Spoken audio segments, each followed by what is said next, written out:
The eCitizen platform in Kenya was touted as a double-edged sword that will not only minimize graft in the delivery of government services to citizens, but also reduce the time spent seeking these very services.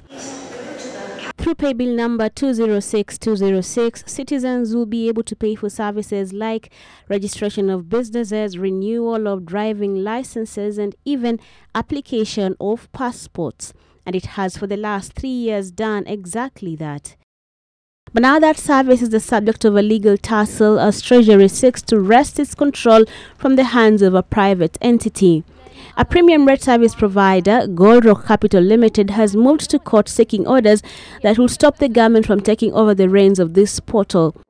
The company was subcontracted by Webmasters Africa to develop the platform on behalf of the government during the rollout of this e-service portal. But in court documents, Goldrock says it not only registered the paybill number 206206, but retained all rights and privileges over the number that is in use across all mobile platforms. The number receives funds from members of the public who use the eCitizen portal to access government services. Goldrock further states that it has been collecting the said revenues on the eCitizen portal and pushing them to government's holding and collection accounts. For their services, the company says it is entitled to a share of the 50 shillings per transaction convenience fees charged for the services.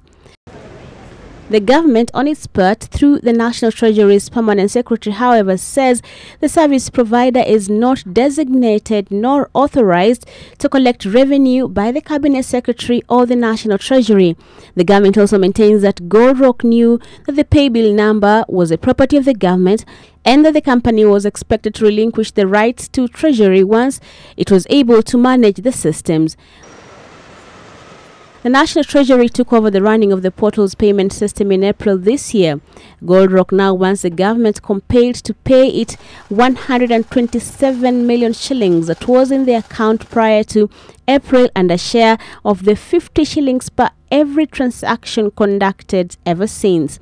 While sources within Treasury indicate that no money has been lost in this case, it is still baffling how for close to 3 years a private entity has been collecting revenue on behalf of government and seemingly without the Treasury's authority from a highly successful and increasingly popular service.